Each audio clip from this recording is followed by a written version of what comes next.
Khalil, your host of the This Is Woman's Work podcast. And I have to say, today's topic is a bit outside our typical wheelhouse, but I am 100% here for it. It's a topic I didn't know I needed until I saw it come across my desk, and it makes me nostalgic for the past while also making me think about the future. So, yeah, that's today's vibe. Maybe it's because this topic somehow transports me back to my 7-year-old self, who is all about imagination and creating things with her hands. Or maybe it's because it conjures up visions of my 70-year-old future self, who might have just finally slowed down enough to enjoy making something instead of Instacarting it.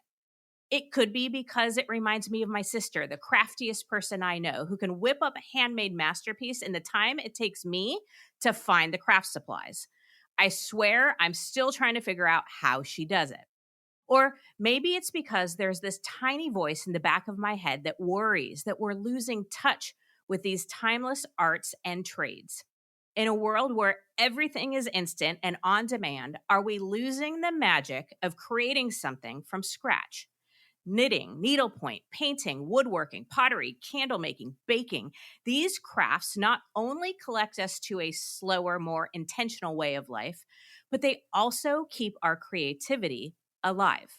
So today, we're going to cover a topic on the podcast that might just surprise you, but I hope, like me, that when you see it, it's an immediate yes, because friend, we can always benefit from a departure of our usual discussions, and it's always good to tap into a different kind of creativity. And because you may just discover a new passion or rekindle an old one. I mean, I may start a cross-stitching club on the other side of this episode, so who knows what will happen from here. Our guest is Diana Weymar, and we're going to talk about crafting and even a bit about what she calls craftivism. Diana grew up in the wilderness of British Columbia, studied creative writing at Princeton, and worked in film in New York, and for the past decade has been threading the needle to create a material record of our times. Both on social media and in person, she has encouraged thousands of people to find their own creative path. She is the creator and curator of the public art projects Interwoven Stories and Tiny Pricks Project. Her collaborations and exhibits bring people together around textile and embroidery to share personal stories and even to discuss political issues. Okay, so Diana, thank you for being here. And I first have to ask you, what do you see as the benefits of crafting just in general? Oh, thanks so much for having me. I love that introduction. I do feel like I'm somewhere 7 going on 70. Well, I say that too because you caught the word nostalgia, and that is such an important word right now too. So what are the benefits? There are so many, and you touched upon them in your introduction. The first benefit is to be able to observe your environment and to see what is around you, what is being used, what is being discarded, what matters and why it matters to you. So a lot of crafting and craftivism is based on the accessibility of things around us. And we know this intuitively, even though there are boxes arriving daily on our doorstep that somehow just appear almost. And this just appearing is what I'm working away from. I'm working toward what is right in front of us. And you touched upon my childhood in the wilderness, where everything that we had was touched by hand repeatedly. We had no electricity, no indoor plumbing. You knew how things worked. You knew what your relationship was to them, and you knew how to make something new out of something that was used up. So a broken pot became a toy. It's this constant fluid relationship between what's around us and what we want and who we are. And so the benefit is that you're connecting to that part of yourself. So, behind we both are in rooms with things behind us, and we've placed those objects there. But when you start to make something, you transform those objects more personally. And the best benefit is just to connect to yourself, to see yourself reflected in the things around you. I'm in Provincetown. I came up here to sort of search for Mary Oliver. And I did this quote on the drive up. I stitched it in the car, and it said, "Let me always be who I am and then some." And I I love think that. the benefit of this is, and then some. This is an and then some, outside of our our work, our families, our politics. This is that little bit of extra you. I love that. And I can hear myself, and I'm sure some of our listeners going, but I don't have the time. Oh, that sounds wonderful. I would love to do that. It's one of those things that just sort of falls by the wayside. How Mhm. would you recommend? I don't even know if prioritizing it is the right word, but creating the time to create. I think of it as stealing back time. And I want to say that even having the time to talk about my time is a privilege of sorts. So we're, I think we're all very aware now, since the pandemic, especially about how we all absorb and consume time, and time is a commodity.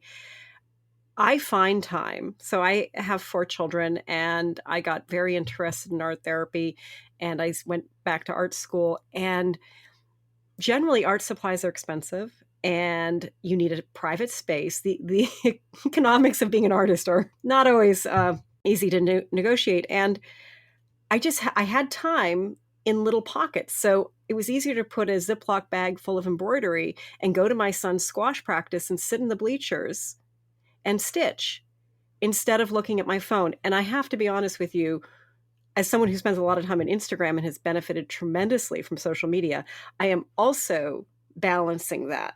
The scales of time, and you would be shocked, or maybe you wouldn't be, probably not, how much time we spend on our phones and how much time we actually have to sit and stitch. So, my husband and I went into a restaurant last night on our drive up here, and I started stitching immediately. I was doing a Molly Jong Fast quote, and the server came over and immediately said to me, "What are you doing?" What? And I said, "Oh, I'm working." Because you have all this time, and instead of being on your phone, where it's harder to communicate and look somebody in the eyes, if you're stitching, you can look up and down, you can be present. So I don't watch anything now without stitching. I waiting for an appointment, instead of getting on my phone, I stitch. So I'm always stealing back that time. We have time. We're just Yes. all spending it in very different ways. And this is a particular way I've chosen to spend it. And then the other thing is to not think about this. When we look at craft, we think about time.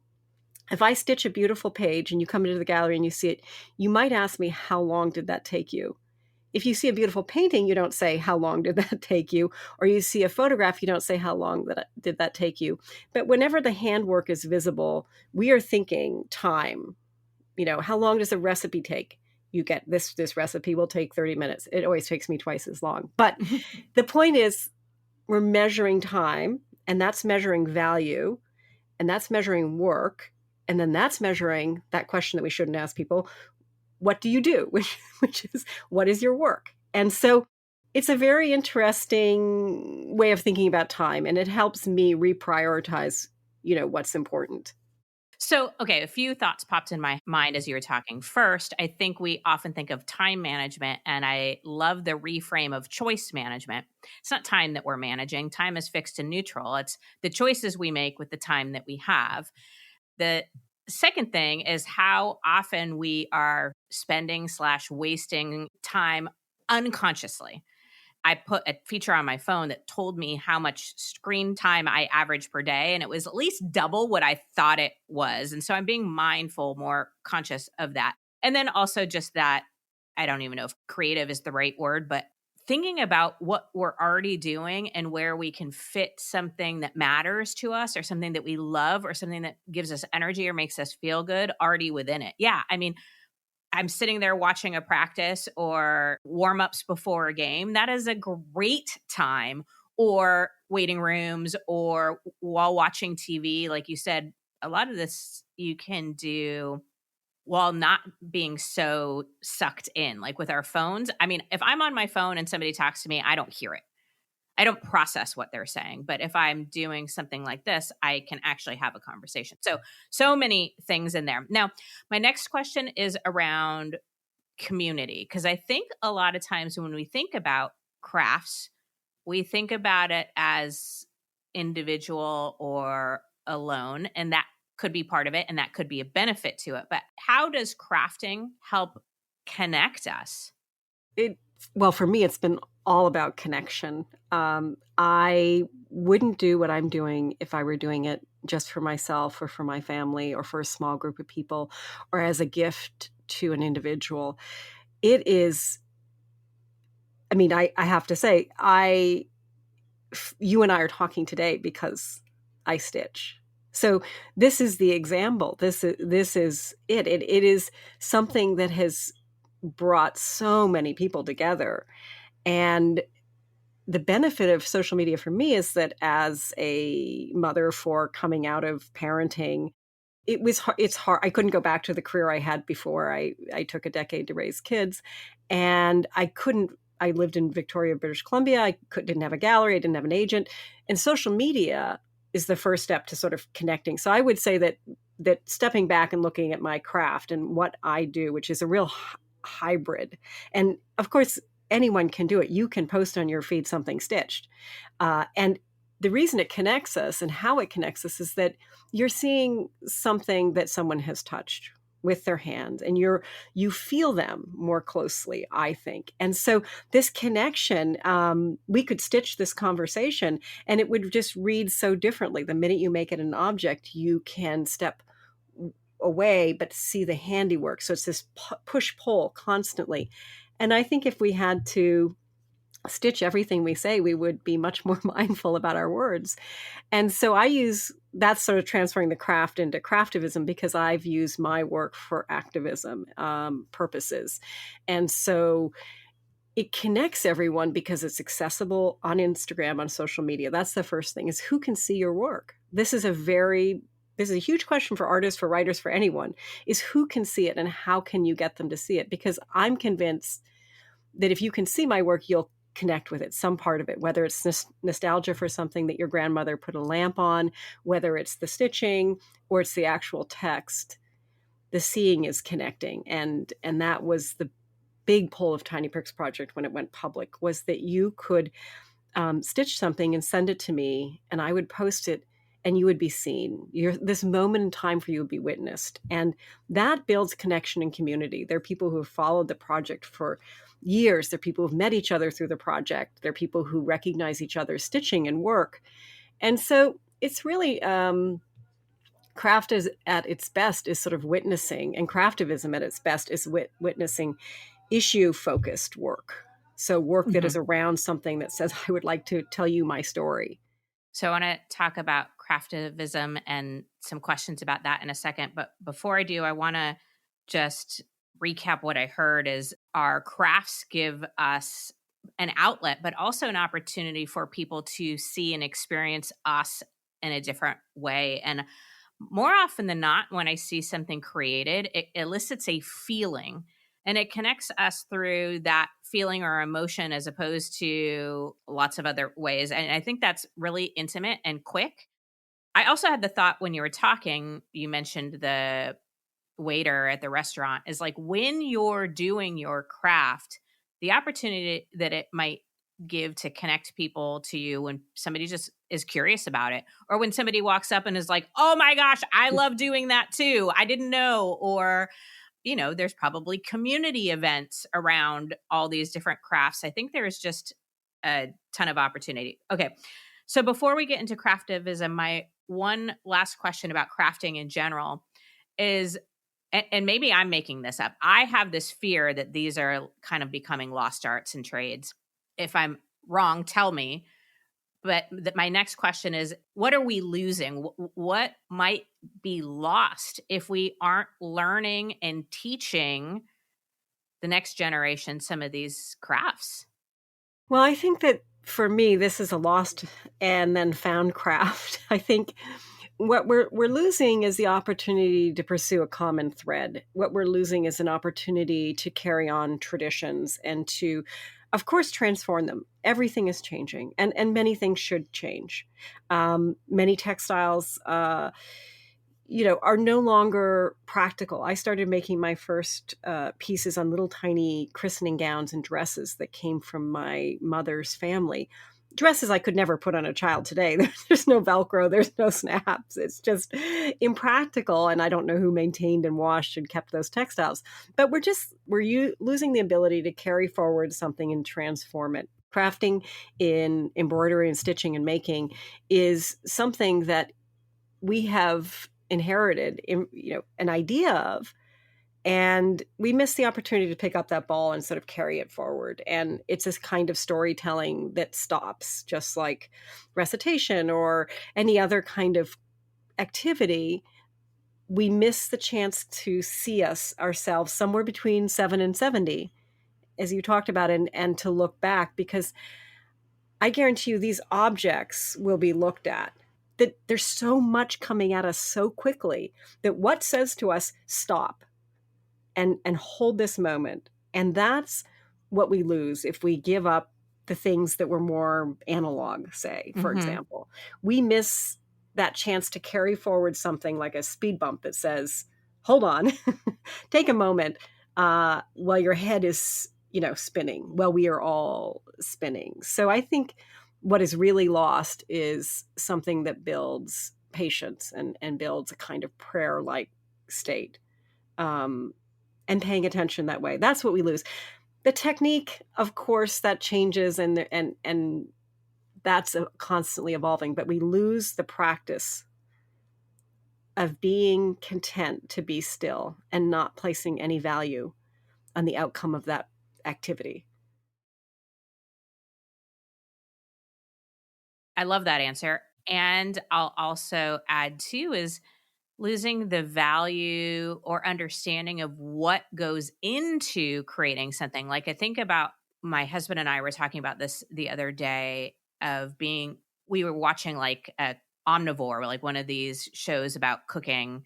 And one of the things that's evident is how much they respect the food and where it comes from and the people who grow it and the people who catch the fish and then cut the fish there's just so much that goes into something before it gets presented as its final product. And I worry that we'll lose that appreciation, respect, gratitude for all the things that come before a final product. I love that idea of what do we see? So how does our food come to us? We see it packaged, we see it in these certain ways. But I grew up in the wilderness, so we ate what we would hunt and fish. I know I saw the fish pulled out of the net and the river, flopping, clubbed over the head, carried back, and gutted. I saw everything that came out of the fish. I held the beating fish heart in my hand as a child, and I knew my food, and I knew where it came from. That's not practical in our everyday world. But you're right that it's a kind of quest or desire or yearning for to pull that thread a little further back. A little, can I see, where this was? If someone you knew made the bookshelf behind you, you will know something differently. You will know it differently than if it came in a box and someone you don't know assembled it. When we look back, and I think I do this because I had this very specific childhood where I knew every bit of it, literally by hand, I know exactly where I belong relative to those things and relative to being human, sort of in this world. And I think that's what we're looking for. We want to watch people making. We want to watch how we assemble our lives and we assemble our food. And even this podcast gives us an opportunity to look at how we're making a life, what we're thinking about, what we're talking about, what people are studying, what's important. And specifically to women, how are women as these sort of archivists, as the keepers of commonplace knowledge, as the ones sort of carrying a lot of things forward. How are we doing that? And I think you're right. We yearn for ways to connect. Mhm. Agreed. Okay, so craftivism. Now, when before we hit record, you and I talked a little bit because I've really struggled and evolved over time in my decisions about what to talk about with politics, what not to, how to talk about it. And I'm not sure, you used the term thread the needle, and I'm not sure that I'm threading the needle quite, I don't know, I'll put in air quotes, right.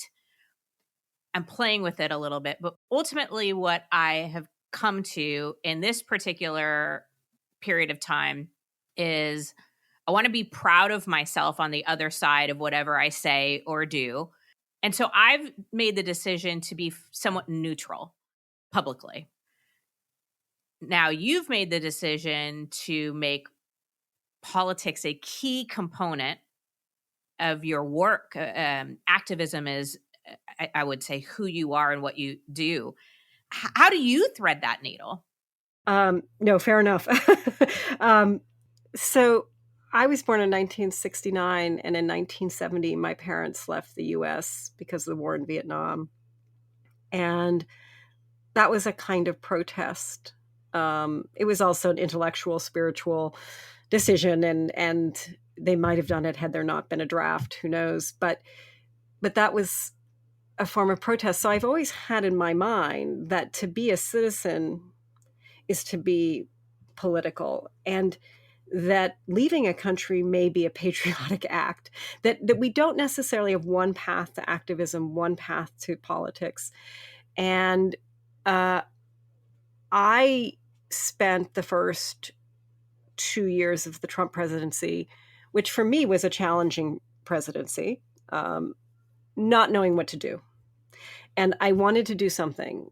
Most of all, I wanted to find a way, to be honest, just to be present, to not have this knee-jerk reaction, not to be sarcastic, not to be, to rely on these kind of props to actually distance myself from what was really disturbing me. So stitching for me, when I heard Trump say I'm a very stable genius, was just enough that I could hold on to that and stitch it, which I did sort of very quickly.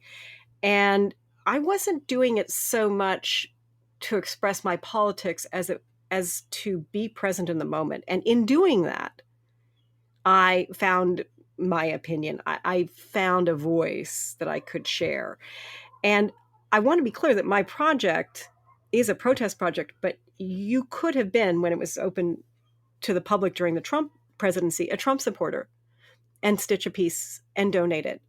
I exhibited the work at Politicon, which is a bipartisan convention in Nashville that year. And everyone was on the speaking, from Sarah Huckabee Sanders, Sean Hannity to James Carville, all these different people. And the idea was bring everyone together. I had a huge wall installed, and Trump supporters would walk by and look at it and say, yeah, he said that. Or I don't agree with that, but I'm voting for him. You wouldn't necessarily know. So I even was in a situation with my project when I stitch a piece and say, I'm going to build a wall or whatever it is, that somebody might take it and use it as a pro-Trump. So I am not stitching anything that isn't already out there. I was recording, and that recording was my act of protest. So I was not trying to offend people. I was upset, but not angry. I think this is a point. And I personally, the pieces that I made were not about Trump's body. I know the project is called Tiny Pricks Project, but for me, that reference is really primarily to prick your conscience, and this kind of stabbing, pricking motion, this numbing pain, this repetition, which I felt that tweets had become. So I'm open to conversations, and I would welcome, and I had many Trump supporters at my shows, talking to them about pieces. It always was meant to be a conversation starter. And especially now, as the project transformed from the Trump era and what that meant to different people through the Biden presidency to now, there was a point in sort of 2019 where I needed a balm.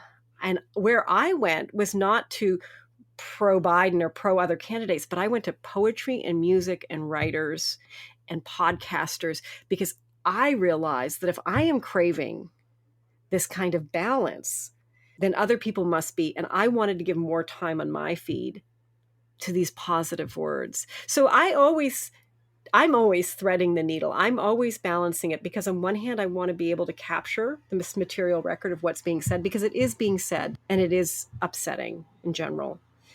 But I also want an opportunity to keep the conversation going. And I'm in the middle of it, and I got used to trolls. I got used to being criticized. What has really broken my heart was the terrorist attack of October 7th and how that split and what happened after that. And this massive amount of suffering that we're seeing in Gaza. And so that split my world in half. That is just how to balance, how to thread that. I can't thread that needle. I am trying. And so I think it's when you are in a nuanced place, that's when you're really open-hearted. And I like I can handle the nuanced place, but it's slow. And I can't make broad statements about something that I don't know enough about to make that statement. So I think part of craftivism and this project and what you're doing as well is just slowing it down a little bit and saying, I know what I think. I know what my opinions are. I am political, but I'm in a space where you can also be political. I'm not trying to shout you down, and it's very hard for embroidery to shout anybody down. So I think that's my answer is I'm looking for nuance. So much of what you said could and should be embroidered. What a beautiful answer. I teared up several times. I'm not even sure why, but it felt true and real. And the word open-hearted, when you said that, I was like, oh, that's really, I think a big opportunity here is to not sacrifice one value for another. I value curiosity and kindness. And yes, there is so much potential to feel angry and disheartened and frustrated and upset and all of the things. And still holding on to those values in those alongside those other experiences and feelings is very challenging. But I think, at least what I tell myself, is that's what the world needs right now. So, my last question is, in the face of the trolls, and because you do a lot on social media, and the upset and the heartbreak and all the things that just happen to all of us in life as we experience everything that's going on, how do you hold on to or remain open-hearted? Well, as I mentioned earlier, I have 4 kids. They're all adults now. And, I feel like I owe them an open-hearted world. I mean, I feel like that's the answer for me personally, and it's different for everyone. Um, I don't want to carry around anger and frustration and close-heartedness. And that's sort of been my promise to them. I mean, being, in this political world, and that I won't discuss politics every night. But here's part of the thing I'll also say is I don't have to, because I've done my political work. I have, it's not catch and release. That's the wrong term for this. But so many participants in this project had a chance to make their political peace, but also make their political peace as in PEACE, because that's the process when you take on a task where you begin and finish something, you can release it. And I think I have released again and again and again. Thousands of pieces have been created, and they're all a release. And I think that allows you to create more space in your heart. That allows you, the open-heartedness means you have to flush out, what's blocking you, what is firm. And this can be true in many different ways. What are you holding on to? What are you letting go of? And crafting is a letting go of.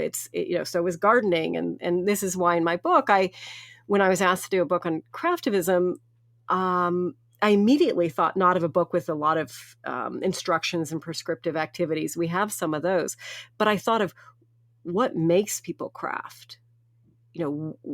How is Roseanne Cash a craftivist? How is Jamie Lee Curtis practicing a craft? I'm interested in a wide range of people, and what is sort of common is this open-heartedness, is to say, I see a problem. How am I going to address it? Am I going to make vulva-shaped chocolates? Am I going to write a song? Am I going to do an illustration? Am I going to go for a walk in nature? This is just crafting, and it really softens your heart. It has to. It has to. Friend, the book is called Crafting a Better World: Inspiration and DIY Projects for Craftivists. So absolutely get your hands on that. Order it from Amazon, or better yet, go into a local bookstore, grab it there, or have them order it for you. And of course, you can follow Diana and her great work on Tiny Pricks Project on Instagram if you don't mind a little salty or political content, but it's so, so, so good. Diana, thank you for, I don't even know the right word, just a beautiful conversation. I was excited to talk about crafts, but it ended up being so, so much more. So thank you, thank you, thank you. Thank you. I feel so lucky that you're interested in my work, and I went to church for a while, and it was sort of out of my cultural context. And someone asked my husband why I was going, and my husband said she feels a combination of curiosity and yearning. And I I know this work when it finds the right people and they find it. And so thank you for being one of those people and for sharing it. My absolute pleasure. Okay. As we wrap up today's episode, I hope you're feeling as inspired as I am to slow down, to reconnect with some of these timeless crafts that allow us to create something with our own two hands and to connect it with something that matters to you, whether that's just getting some alone time or activism or anything in between. Whether it's bookbinding, making jewelry, or even starting a cross-stitching club, which, let's be honest, I'm seriously considering, there is something deeply fulfilling about tapping into a different kind of creativity, one that nourishes the soul, keeps us open-hearted, and connects us to a larger community. Thank you for joining me in this little detour from our usual topics and for being open to exploring something new together. Because at the end of the day, that's what this is all about. Finding the things that light us up and then sharing them with the world. After all, that is woman's work.